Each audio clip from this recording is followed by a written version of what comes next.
Hi friends, welcome to KpeesTech. നമ്മളേവരും email I D ഉപയോഗിക്കുന്നവരാണ്. ഈ ഇമെയിൽ ഐ ഡി ഉപയോഗിക്കുന്നവരിൽ കൂടുതലും ജിമെയിൽ ഐ ഡി ആയിരിക്കും ഉപയോഗിക്കുന്നത്.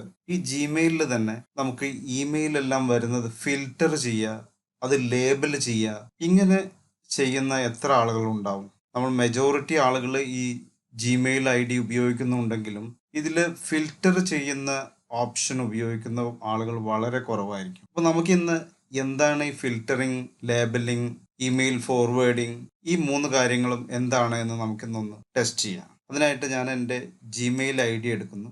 ഇതിൽ സാധാരണ ഇതുപോലെ നമുക്ക് ഇൻബോക്സിൽ കുറേ മെയിലുകൾ വരും. ആവശ്യമുള്ളതും ഇല്ലാത്തതും ഒക്കെ ആയിട്ട് കുറേ അധികം മെയിലുകൾ ഉണ്ടാവും. ഇപ്പം എനിക്ക് ഈ sook.com ഇതിൽ നിന്നെല്ലാം മെയിലുകൾ വരുന്നു. ആമസോൺ. ഞാൻ വിചാരിക്കുകയാണ് എനിക്ക് ഇതൊക്കെ ഒന്ന് സെഗ്രിഗേറ്റ് ചെയ്യണം. നമ്മളൊരു കമ്പ്യൂട്ടറിലാണെങ്കിൽ ഇതെല്ലാം ഓരോ ഫോൾഡറിലായിട്ട് സൂക്ഷിക്കുന്നു. ഒരു ഓഫീസിന്റെ ഫയലുകൾ, അല്ലെങ്കിൽ ഒരു പ്രത്യേക ഡിവിഷന്റെ ഫയലുകളോ, അല്ലെങ്കിൽ മറ്റെന്തെങ്കിലും നമ്മുടെ ഒരു കമ്പനിയുടെ റിലേറ്റഡ് ആയിട്ടുള്ള ഫയലുകളെല്ലാം നമ്മൾ ഒരു ഫോൾഡറിലായിട്ട് സൂക്ഷിക്കുന്നു. അതുപോലെ നമുക്ക് വരുന്ന ഇമെയിലുകളും നമുക്ക് ഒരു ഫോൾഡറിലായിട്ട് സൂക്ഷിച്ചാൽ അത് നമ്മൾ മാനുവലായിട്ട് ഓരോ മെയിലുകളും ചെക്ക് ചെയ്ത് ആ ഫോൾഡറിലേക്ക് ഫോർവേഡ് ചെയ്യാതെ ഓട്ടോമാറ്റിക് ആയിട്ട് ജിമെയിലിൽ തന്നെ ഈ ഇമെയിലുകളെല്ലാം ഫിൽട്ടർ ചെയ്ത് അത് നമ്മൾ സ്പെസിഫൈ ചെയ്യുന്ന ഫോൾഡറിലേക്ക് ഫോർവേഡ് ചെയ്യും. ഇത് എങ്ങനെ സാധ്യമാക്കാം എന്ന് നമുക്കൊന്ന് ചെക്ക് ചെയ്യാം. ഇതിനായിട്ട് നമുക്ക് ഒരു ലേബൽ ഫസ്റ്റ് ക്രിയേറ്റ് ചെയ്യേണ്ടതുണ്ട്. നമ്മൾ ഈ ഇൻബോക്സിൽ പോയിട്ട് ഈ ബാർ താഴേക്ക് ഇങ്ങനെ നീക്കിയിട്ടുണ്ടെങ്കിൽ ഇവിടെ മോർ എന്ന് കാണും. ഈ മോർ എന്ന് ക്ലിക്ക് ചെയ്താൽ വീണ്ടും താഴേക്ക് വന്നിട്ടുണ്ടെങ്കിൽ ക്രിയേറ്റ് ന്യൂ ലേബൽ എന്ന് കാണും. അവിടെ നമ്മൾ ഒരു പുതിയ ലേബൽ, ഒരു പേര്, നമ്മളൊരു ഫോൾഡറിന് പേര് കൊടുക്കുന്നത് എന്താണോ അതുപോലെ ഒരു പേര് നമ്മൾ കൊടുക്കുന്നു. sook.com എന്ന് വരുന്ന മെയിലുകളെല്ലാം എനിക്ക് ഈ ഫോൾഡറിലേക്ക് വരുത്തണം. അതിന് ഞാൻ സൂക്ക് എന്ന ഫോൾഡർ നെയിം കൊടുത്തു, ക്രിയേറ്റ് ചെയ്തു. നമ്മളൊരു ലേബൽ ക്രിയേറ്റ് ചെയ്തു, സൂക്ക് എന്ന് പറയുന്നത്. ഇനി നമ്മൾ ഇൻബോക്സിൽ ഇവിടെ സെർച്ച് മെയിൽ എന്നുണ്ട്. ഇവിടെ sook.com എന്ന് നമ്മൾ സെർച്ച് ചെയ്തിട്ടുണ്ടെങ്കിൽ sook.comലെ മെയിലുകളെല്ലാം കാണാം. ഇത്രയും മെയിലുകളുണ്ട്. അപ്പം എനിക്കിത് ഫിൽട്ടർ ചെയ്യണം. ഇവിടെ കാണുന്ന ഈ ആരോ മാർക്കിൽ നമ്മൾ ക്ലിക്ക് ചെയ്യുക. എന്നിട്ട് ഇവിടെ ഞാൻ sook.com എന്ന് പേസ്റ്റ് ചെയ്യുന്നു. ഇത് നമുക്ക് ഒരു സബ്ജക്റ്റ് വെച്ച് ഫിൽട്ടർ ചെയ്യാം. ഇതിപ്പോൾ ഞാൻ ഫ്രം അഡ്രസ്സ് വെച്ചിട്ടാണ് ഫിൽട്ടർ ചെയ്യുന്നത്. നമുക്ക് ഇവിടെ ഏത് ഇമെയിൽ ഐ ഡി വേണമെങ്കിലും കൊടുക്കാം. നമ്മുടെ ഒരു ഫ്രണ്ടിൻ്റെ ആണോ, നമ്മുടെ ബോസിൻ്റെ ആണോ, അല്ലെങ്കിൽ ഒരു പർട്ടിക്കുലർ കമ്പനിയുടെ മെയിലാണോ വരുന്നത്, ആ മെയിൽ ഐ ഡി നമ്മൾ ഇവിടെ കൊടുക്കുന്നു. ഫ്രം ആരുടെയാണോ ആ ഫ്രമിൽ നിന്ന് വരുന്നതെല്ലാം നമുക്ക് ഫിൽട്ടർ ചെയ്യണം. അതല്ലെങ്കിൽ നമുക്ക് സബ്ജക്റ്റ് കൊടുക്കാം. നമുക്ക് വരുന്ന മെയിലിനെല്ലാം ഒരു പ്രത്യേക സബ്ജക്റ്റ് ആണ്, ആ പർട്ടിക്കുലർ വ്യക്തിയുടെയോ കമ്പനിയുടെയോ മെയിലിനെല്ലാം ഒരു പ്രത്യേക സബ്ജക്റ്റ് ആണ് വരുന്നത്. അപ്പൊ ആ സബ്ജക്റ്റ് വെച്ച് അത് ഫിൽട്ടർ ചെയ്യാം. അതല്ലെങ്കിൽ അതിലൊരു വേർഡ് വെച്ച് നമുക്ക് ഫിൽട്ടർ ചെയ്യാം, സൈസ് വെച്ച് ഫിൽട്ടർ ചെയ്യാം. ഇങ്ങനെയെല്ലാം നമുക്ക് ഫിൽട്ടർ ചെയ്യാം. ഡേറ്റ് വിത്തിൻ, ഇപ്പോൾ ഇതിൽ മുന്നേ വന്നതും അതിനുശേഷം 1 ഡേ, 3 ഡേ, അപ്പോൾ ഞാൻ 1 ഇയറിനുള്ളിലുള്ള എല്ലാം നമുക്ക് ഇതിൽ ഫിൽട്ടർ ചെയ്യാൻ കൊടുക്കുകയാണ്. ഓൾ മെയിൽ, ഇവിടെ ഇൻബോക്സിലുള്ളതും സെൻഡ് മെയിൽ എല്ലാം ഉൾപ്പെടുത്തുന്നതിന് വേണ്ടി ഓൾ മെയിൽ എന്ന് കൊടുത്തു. ഇനി ക്രിയേറ്റ് ഫിൽട്ടർ എന്ന് കൊടുക്കാം. അപ്പോൾ നമ്മളോട് ചോദിക്കും when A message is an exact match for your search criteria. നമ്മൾ കൊടുത്ത ഈ സെർച്ച് ക്രൈറ്റീരിയ എക്സാക്റ്റുമായിട്ട് മാച്ച് ചെയ്താൽ എന്ത് ചെയ്യണം? അപ്പോൾ നമ്മൾ പറയണം അതിന് അപ്ലൈ ദ ലേബൽ. നമ്മളൊരു ലേബൽ ക്രിയേറ്റ് ചെയ്തിട്ടുണ്ട്, സൂക്ക് എന്ന് പറഞ്ഞിട്ട്. ആ സൂക്ക് എന്നുള്ള ലേബൽ അതിന് കൊടുക്കണം. കൂടാതെ അത് skip the inbox and archive it. ഇൻബോക്സിലാണ് അത് കാണിക്കുന്നത്. ഇൻബോക്സിൽ നിന്ന് മാറ്റിയിട്ട് അത് ആ സൂക്ക് എന്ന് പറഞ്ഞ ഫോൾഡറിലേക്ക് മാറ്റണം. ഡിലീറ്റ് ഇറ്റ് എന്ന് പറയുന്നുണ്ട്. ഡിലീറ്റ് അല്ല ചെയ്യുന്നത്. ഇൻബോക്സിൽ നിന്ന് ഇവിടുന്ന് ഡിലീറ്റ് ഒന്നും ചെയ്യുന്നില്ല. ജസ്റ്റ് അത് അവിടുന്ന് മൂവ് ചെയ്ത് ഈ ഫോൾഡറിലേക്ക് മാറ്റുന്നു. ഇത്രയും ചെയ്യാനാണ് നമ്മൾ പറയുന്നത്. ഇവിടെ വേറെ പല കാര്യങ്ങളും ചെയ്യാൻ പറയുന്നുണ്ട്. നമുക്ക് ഏത് വേണമെങ്കിലും ഓപ്ഷൻസ് യൂസ് ചെയ്യാം. Always mark it as important, അങ്ങനെ പല കാറ്റഗറി ഉണ്ട്. ഇപ്പം ഞാനിത് സൂക്ക് എന്ന് ലേബൽ കൊടുത്ത് ആർക്കൈവ് ചെയ്യാൻ പറയുന്നു. ക്രിയേറ്റ് ഫിൽട്ടർ കൊടുത്തു.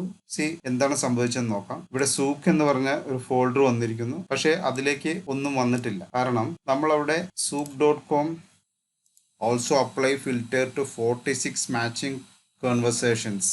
ഈ 46 മാച്ചിങ് കൺവേഴ്സേഷനും നമ്മൾ ഇത് അപ്ലൈ ചെയ്യാനാണ് പറയുന്നത്. ക്രിയേറ്റ് ഫിൽറ്റർ എന്ന് പറയുമ്പോൾ എന്താണ് സംഭവിച്ചതെന്ന് നോക്കാം. ഇൻബോക്സിൽ വന്നു. നമുക്കിവിടെ sook.comന്റെ മെയിലുകളൊന്നും കാണുന്നില്ല. നേരെ മറിച്ച് ഇവിടെ ഒരു ഫോൾഡർ വന്നിട്ടുണ്ട് സൂക്ക് എന്ന് പറഞ്ഞിട്ട്. ഈ ഫോൾഡറിലേക്ക് ഇതെല്ലാം ഓട്ടോമാറ്റിക്കായിട്ട് ട്രാൻസ്ഫർ ആയി. ഇനിയിപ്പം നാളെ ഒരു മെയിൽ പുതിയതായിട്ട് വരികയാണെങ്കിൽ അത് ഇൻബോക്സിൽ നമുക്ക് കാണാൻ കഴിയില്ല, നേരെ അത് ഇവിടെ വരും. sook.com ഇവിടെ ഇപ്പോൾ 38 എന്നുള്ളത് കാണിക്കുന്നത് 39 എന്ന് കാണിക്കും. അതുപോലെ ഈ ലേബലിന് നമുക്ക് വേണമെങ്കിൽ കളർ ചേഞ്ച് ചെയ്യാം, റെഡ് കളർ കൊടുക്കാം. ഇങ്ങനെ നമുക്ക് ഓരോ ലേബലിലേക്ക് മാറ്റാം. നിങ്ങളുടെ ഒരു ബാങ്കിൻ്റെ മെയിൽ വരുന്നതെല്ലാം ഒരു പർട്ടിക്കുലർ ഫോൾഡറിലേക്ക് ഓട്ടോമാറ്റിക്കായിട്ട് മാറ്റാം. നമ്മൾ ഇൻബോക്സിൽ നിന്ന് ആവശ്യമില്ലാതെ ഡിലീറ്റ് ചെയ്യുമ്പോൾ ഇതൊന്നും ബൈ മിസ്റ്റേക്ക് ഡിലീറ്റ് ആക്കാതിരിക്കാം. ഇതിനെല്ലാമായിട്ട് നമുക്ക് ഈ ഫിൽറ്റർ ഓപ്ഷൻ ചൂസ് ചെയ്യാം. ഇനി നമ്മൾ ഇൻബോക്സിൽ തന്നെ സെർച്ച് ചെയ്യുകയാണെങ്കിൽ sook.com ഇൻബോക്സിൽ അത് സെപ്പറേറ്റ് sook.com ഉള്ളത് പ്രത്യേകം ഒരു ലേബൽ ഇട്ട് കാണിക്കും. നിങ്ങൾക്ക് തോന്നുകയാണ് ഇത് ഇൻബോക്സിലേക്ക് തന്നെ വരണം, ഇവിടെ ഒരു ഫോൾഡറിലായിട്ട് വരണ്ട.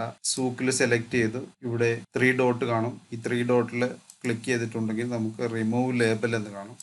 ലേബൽ റിമൂവ് ഡിലീറ്റ് കൊടുത്താൽ ഇതെല്ലാം വീണ്ടും അത് ഇൻബോക്സിലേക്ക് തിരിച്ചു വന്നതായിട്ട് കാണാം. ഇവിടെ sook.com എന്ന് പറഞ്ഞു. ഒരു പക്ഷേ നിങ്ങൾക്ക് ഇതൊരു ഫോൾഡറിലേക്ക് മൂവ് ചെയ്യേണ്ട ആവശ്യം ഇല്ല. നേരെ മറിച്ച് ഇവിടെ ഒരു ലേബൽ കാണിച്ചാൽ മാത്രം മതി. ഇൻബോക്സിൽ അത് പ്രത്യേകം എടുത്ത് കാണിക്കാൻ ഒരു ലേബൽ അപ്ലൈ ചെയ്യണം. ലേബൽ മാത്രമായിട്ട് നമുക്ക് എങ്ങനെ അപ്ലൈ ചെയ്യാമെന്ന് നോക്കാം. അതിനായിട്ട് നമ്മൾ ഇവിടെ ആദ്യം ഒരു ലേബൽ ക്രിയേറ്റ് ചെയ്യുന്നു. Create new label. ഇപ്പം നമുക്ക് ഇമ്പോർട്ടൻ്റ് ആയിട്ടുള്ള മെയിലുകളെ സൂചിപ്പിക്കാൻ ഞാൻ IMP എന്നുള്ള ഒരു ലേബൽ ക്രിയേറ്റ് ചെയ്തു. എന്നിട്ട് ഞാൻ ഇവിടെ സെർച്ചിൽ വന്നു. ഈ sook.com എന്ന് വരുന്നതെല്ലാം എനിക്ക് ഇമ്പോർട്ടൻ്റ് ആണ്. ഞാൻ ഇവിടെ ഫ്രം എന്നല്ല കൊടുത്തത്, ഇവിടെ ഹാസ് ദ വേർഡ് എവിടെയെങ്കിലും ആ മെയിലിൽ sook.com എന്ന് വരുന്നുണ്ടെങ്കിൽ അതെല്ലാം ഞാനിപ്പോൾ ഹാസ് ദ വേർഡ് sook.com 1 ഇയറിലെ എല്ലാ മെയിലുകളും ക്രിയേറ്റ് ഫിൽറ്റർ. ഇവിടെ 47 ഐറ്റം കണ്ടിരിക്കുന്നു. ഞാൻ പറയുന്നത് അപ്ലൈ ലേബൽ, നമ്മൾ ഇമ്പോർട്ടൻറ്റ് എന്നുള്ള ലേബൽ മാത്രം അപ്ലൈ ചെയ്യാം. ഈ 47 ഫയൽസിനും അപ്ലൈ ചെയ്യാൻ പറയുന്നു. ഇനി ഫ്യൂച്ചറിൽ വരുന്നതെല്ലാം ഓട്ടോമാറ്റിക്കായിട്ട് sook.com എന്നുള്ള ഒരു വേർഡ് ആ മെയിലിൽ എവിടെയെങ്കിലും ഉണ്ടെങ്കിൽ അത് ഇതുപോലെ ഇമ്പോർട്ടൻ്റ് എന്ന് കാറ്റഗറൈസ് ചെയ്യും. Create filter. ഇനി എന്താണ് സംഭവിച്ചതെന്ന് നോക്കാം. sook.com ഫയലുകൾക്ക് ഇവിടെ സൂക്ക് എന്ന് കാണുന്നു, ഇവിടെ ഇമ്പോർട്ടൻറ്റ് എന്നുള്ള ഒരു ലേബൽ വന്നിരിക്കുന്നു. നമുക്ക് മൊത്തത്തിൽ sook.com സെർച്ച് ചെയ്യാം. എല്ലാ sook.com മെയിലുകൾക്കും IMP എന്ന് കാണാം. ഈ ലേബലിന് നമുക്കൊരു കളർ കൊടുക്കാം. റെഡ് കളർ കൊടുത്തിട്ടുണ്ടെങ്കിൽ നമ്മുടെ ഇൻബോക്സിൽ നമുക്ക് മെയിൽ വന്ന ഉടനെ തന്നെ ഇവിടെ ഇമ്പോർട്ടൻറ്റ് എന്ന് ഹൈലൈറ്റ് ചെയ്ത് കാണിക്കും. അപ്പോൾ നമുക്കത് ഒരു പർട്ടിക്കുലർ വ്യക്തിയിൽ നിന്നോ അല്ലെങ്കിൽ ഏതെങ്കിലും ഒരു ഇമെയിൽ ID നിന്നോ എല്ലാം വരുന്ന മെയിലുകൾ നമുക്ക് സെപ്പറേറ്റ് ചെയ്ത് എടുത്ത് കാണിക്കുന്നതിനും ഈ ഫിൽറ്ററിംഗ് യൂസ് ചെയ്യാവുന്നതാണ്.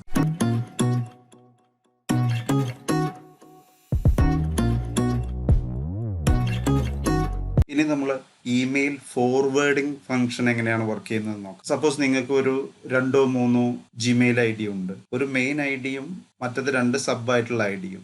മെയിൻ ID നിങ്ങൾ എന്നും ഓപ്പൺ ചെയ്ത് നോക്കും, പക്ഷെ മറ്റതിലേക്ക് മെയിലുകളൊക്കെ വല്ലപ്പോഴേ വരുള്ളൂ. അതൊരു പ്രത്യേക ബിസിനസ്സിന് വേണ്ടിയിട്ടോ അല്ലെങ്കിൽ പ്രത്യേക കാര്യത്തിന് വേണ്ടിയോ മാത്രം ഉള്ള മെയിലായിട്ട് നമ്മൾ മറ്റു 2 മെയിലുകൾ ക്രിയേറ്റ് ചെയ്തു. അവിടെ എപ്പോഴും മെയിൽ വരാറില്ല, പക്ഷെ നമ്മുടെ മെയിൻ IDയിൽ എപ്പോഴും മെയിലുകൾ വരും. അപ്പോൾ നമ്മൾ മെയിൻ ID എന്നും ഓപ്പൺ ചെയ്യും, മറ്റ് IDകൾ ഓപ്പൺ ചെയ്യാറില്ല.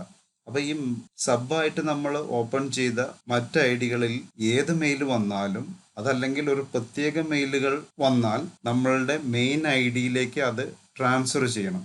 ഇപ്പം എനിക്ക് ഇവിടെ ഒരു ഇമെയിൽ IDയിൽ കുറേ മെയിലുകളുണ്ട്. ഇതെൻ്റെ മെയിൻ ID ആണ്. ഇവിടെ മറ്റൊരു ഇമെയിൽ ID, ഇതിലിപ്പോൾ മെയിലുകളൊന്നുമില്ല. വല്ലപ്പോഴും ഇതിലേക്ക് മെയിൽ വന്നാൽ ഇതിൽ വരുന്ന മെയിലുകൾ ഓട്ടോമാറ്റിക്കായിട്ട് എനിക്ക് എൻ്റെ മെയിൻ ID എന്നും ഞാൻ ഓപ്പൺ ചെയ്ത് ചെക്ക് ചെയ്യുന്ന മെയിൻ IDയിലേക്ക് ട്രാൻസ്ഫർ ചെയ്യണം. ഇതെങ്ങനെ ചെയ്യാം എന്ന് നമുക്കൊന്ന് ടെസ്റ്റ് ചെയ്യാം. ഇതിനായിട്ട് നമുക്ക് നമ്മളുടെ സബായിട്ട് യൂസ് ചെയ്യുന്ന IDയിൽ നിന്നാണ് അത് ഫോർവേഡ് ചെയ്യേണ്ടത്. അപ്പോൾ അതിൻ ബോക്സിൽ വന്ന് ഇവിടെ സെറ്റിങ്സ് കാണും. ഈ സെറ്റിങ്സിൽ ഓൾ സെറ്റിങ്സ് എടുക്കുക. അപ്പോൾ ഇവിടെ ഫോർവേഡിങ് ആൻഡ് POP IMAP എന്ന് പറയുന്ന ഒരു ഹെഡ് കാണും. അത് സെലക്ട് ചെയ്യുക. ഇവിടെ ഫോർവേഡിങ് എന്നുണ്ട്, ആഡ് ഫോർവേഡിങ് അഡ്രസ്സ്. നമ്മൾ ഏത് അഡ്രസ്സിലേക്കാണ് ഇവിടെ നിന്നും ഫോർവേഡ് ചെയ്യേണ്ടത്. ഞാൻ ഫോർവേഡ് ചെയ്യേണ്ട ഇമെയിൽ അഡ്രസ്സ് കൊടുക്കുന്നു. എൻ്റെ മെയിൻ ആയിട്ടുള്ള ഒരു ജിമെയിൽ ഐ ഡി കൊടുത്തു. Next forwarding mail to kpees.net@gmail.com. Proceed. Add a forwarding address. A confirmation code has been sent to kpees.net@gmail.com to verify permission. അതായത് നമുക്ക് ആരുടെയെങ്കിലും ഒരു ഇമെയിൽ ഐ ഡി കൊടുത്തിട്ട് അതിലേക്ക് ഫോർവേഡ് ചെയ്യാൻ പറഞ്ഞാൽ അത് സാധ്യമാവില്ല. കാരണം നമുക്ക് ആക്സസ് ഉള്ളതായിരിക്കണം രണ്ട് ഇമെയിൽ ഐ ഡിയും. അപ്പോൾ അതുകൊണ്ട് മെയിൻ ഐ ഡിയിലേക്ക് ഒരു മെയിൽ ജിമെയിൽ വിട്ടിട്ടുണ്ട്. ആ മെയിലിൽ ഒരു കോഡുണ്ട്. ആ കോഡ് നമ്മൾ ഇവിടെ അടിച്ചു കൊടുക്കണം. ഓക്കെ, ഇവിടെ കൺഫർമേഷൻ കോഡ് അടിക്കാനാണ് പറയുന്നത്. ഈ മെയിൻ ഐ ഡിയിലേക്ക് ഒരു ഇമെയിൽ വന്നിട്ടുണ്ടാവും. ജിമെയിൽ ടീമിൻ്റെ ഒരു മെയിൽ വന്നിട്ടുണ്ട്. ഇമെയിൽ നമ്മൾ ഓപ്പൺ ചെയ്യുന്നു. ഇതാണ് ആ നമ്പർ, കൺഫർമേഷൻ കോഡ്. അത് ഞാൻ കോപ്പി ചെയ്തു സബായിട്ടുള്ള ഇമെയിൽ ഐ ഡിയിൽ പേസ്റ്റ് ചെയ്തു. എന്നിട്ട് വെരിഫൈ ചെയ്യാൻ പറഞ്ഞു. അപ്പോൾ അത് വെരിഫൈ ചെയ്തു. ഇവിടെ നമ്മൾ ഡിസേബിൾ ഫോർവേഡിംഗ് എന്നുള്ളത് മാറ്റി forward a copy of incoming mail to kpees.net@gmail. ഇവിടെ വരുന്ന ഒരു മെയിലിൻ്റെ കോപ്പി ഈ മെയിലിലേക്ക് ഫോർവേഡ് ചെയ്യാനാണ് പറയുന്നത്. Keep Gmail's copy in the inbox. എന്നിട്ട് ഇവിടെ വരുന്നത് ഇവിടുത്തെ ഇൻബോക്സിൽ തന്നെ കീപ്പ് ചെയ്യുക. നമുക്കത് വേണമെങ്കിൽ ഡിലീറ്റ് ജിമെയിൽ കോപ്പി, ഇവിടുത്തെ കോപ്പി ഡിലീറ്റ് ചെയ്യിപ്പിക്കാം, എന്നിട്ട് അങ്ങോട്ട് ഫോർവേഡ് ചെയ്യിപ്പിക്കാം. നമ്മൾ രണ്ടിലും കീപ്പ് ചെയ്യാനാണ് പറയുന്നത്. ഇതിൽ ഇൻബോക്സിലുണ്ടായിക്കോട്ടെ, അങ്ങോട്ടൊരു കോപ്പിയും ഫോർവേഡ് ചെയ്യാൻ പറയുന്നു. എന്നിട്ട് സേവ് ചേഞ്ചസ്. ഈ ചേഞ്ചസ് എല്ലാം നമ്മൾ സേവ് ചെയ്തു. ഇനി ഞാൻ ഇതിലേക്കൊരു മെയിൽ വിട്ടിട്ടുണ്ടെങ്കിൽ അത് സെയിം ടൈം എൻ്റെ ഈ ഇൻബോക്സിലും വരണം. നമുക്ക് ചെക്ക് ചെയ്ത് നോക്കാം. ഞാൻ എൻ്റെ മൊബൈലിൽ നിന്നും മറ്റൊരു ഇമെയിൽ ഐ ഡിയിൽ നിന്നും എൻ്റെ ഈ സബായിട്ടുള്ള ഈ ഇമെയിൽ ഐ ഡിയിലേക്ക് ഒരു മെയിൽ വിടുന്നു. ഞാനിപ്പോൾ ടെസ്റ്റ് എന്ന് പറയുന്ന ഒരു മെയിൽ ഈ ഇമെയിൽ ഐ ഡിയിലേക്ക് വിട്ടിട്ടുണ്ട്. ഇവിടെ റിസീവ് ചെയ്യും വേണം, സെയിം ടൈം അത് അങ്ങോട്ട് ഫോർവേഡ് ചെയ്യുകയും വേണം. ഇവിടെ ഇപ്പോൾ മെയിൽ റിസീവ് ചെയ്തു ഈ ഇമെയിൽ ഐ ഡിയിൽ. സെയിം ടൈം ഇത് ഓട്ടോമാറ്റിക്കായിട്ട് ഈ മെയിൽ അങ്ങോട്ടും ഫോർവേഡ് ചെയ്യണം. ഇവിടെയും വന്നിട്ടുണ്ട്. നമ്മളിത് ഓപ്പൺ ചെയ്താൽ നമുക്ക് ഇവിടെ നിന്ന് മനസ്സിലാവും നമ്മളുടെ സബിൽ നിന്നാണ് നമുക്കിത് വന്നിട്ടുള്ളത്. അത് ഫോർവേഡഡ് മെസ്സേജ് ആണ് എന്നുള്ളത് നമുക്ക് മനസ്സിലാക്കാൻ കഴിയും. ഈ ഇമെയിൽ ഫിൽറ്ററിങ്ങും ഇമെയിൽ ഫോർവേഡിങ്ങും ലേബലിങ്ങും എല്ലാം ഇഷ്ടമായിട്ടുണ്ടെങ്കിൽ ചാനൽ സബ്സ്ക്രൈബ് ചെയ്യുക, ലൈക്ക് ചെയ്യുക, ഷെയർ ചെയ്യുക. താങ്ക്